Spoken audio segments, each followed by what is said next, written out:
साहब के वहाँ एक दरवाज़ा खुलता है। जी जी। तो बाद लोगों का अब जन्नती दरवाज़ा उसको कहते हैं। तो दूसरे जो फिरके के लोग हैं वो हम पर एतराज़ करते हैं कि रसूलुल्लाह सल्लल्लाहु अलैहि वसल्लम के सारे दरवाजे हैं हरम शरीफ के, वहाँ कोई दरवाज़ा जन्नती नहीं है।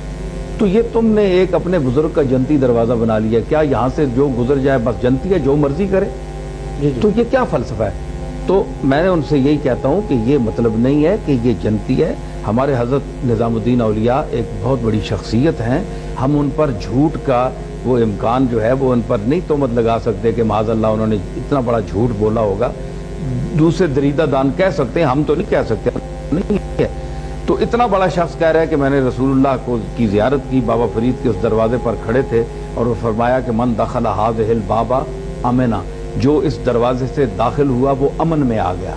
तो अमन का ये मतलब नहीं है, तो अमन के लफ्ज़ की ताबीर उन्होंने कर ली कि ये जन्नत है।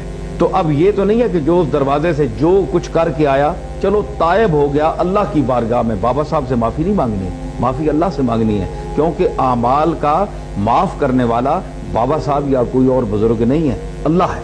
अल्लाह से माफ़ी मांग के बाबा साहब के दरवाजे पर से गुजरे और ये कहे कि मैं आज से बाबा फरीद का तर्ज अमल इख्तियार कर रहा हूँ, या मेरे मालिक मुझे माफ़ी दे और मैं इस दरवाजे से गुजर रहा हूँ और वादा करता हूँ, बस अल्लाह उसको जन्नती बना दे, वो ठीक है। इकरार की मैं उनसे ये कहता हूँ कि अब जो कहे नहीं जी जन्नती है, जो कुछ बाहर निकल कर फिर जो भी अमल करे वो जन्नती है बहरहाल, तो मैं उनसे कहता हूँ कि कुरान मजीद, ये तो आपने दरवाज़ा हज़रत निज़ामुद्दीन औलिया के हवाले से इसको आप कहते हैं ना, तो जो कुरान मजीद में है मन दखलहू काना आमिना, कुरान ने बैतुल्लाह शरीफ के लिए कहा कि जो इस घर में दाखिल हुआ वो अमन में आ गया, वही लफ्ज़ अमन वाला। मक्का के मौके पर हुजूर का यानी जो हज़रत निज़ामुद्दीन ने को हुजूर ने फरमाया ना, ये कश्फी एक हदीस है, ये उलमाए ज़ाहिर में इसको तस्लीम नहीं किया जाता।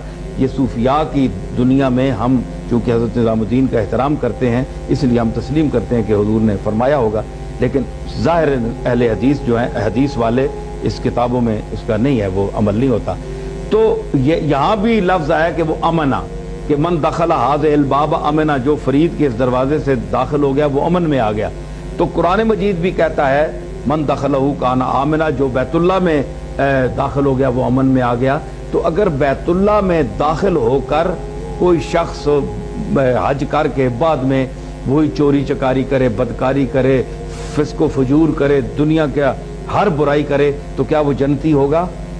कोई आलिम फतवा नहीं देगा कि वो जन्नती है, हालांकि बैतुल्लाह में चला गया और कुरान ने कहा कि वो अमन में आ गया, इसके बावजूद वो जन्नती नहीं है क्योंकि उसका अमल गलत है। तो अगर बैतुल्लाह में जाकर किरदार ठीक न करने की सूरत में जन्नती नहीं हो सकता, तो बाबा साहब के दरवाजे से गुजरने से जन्नती किस तरह हो सकता है इंसान, जब तक बाबा साहब के किरदार को ना अपनाए। बड़ी मोहब्बत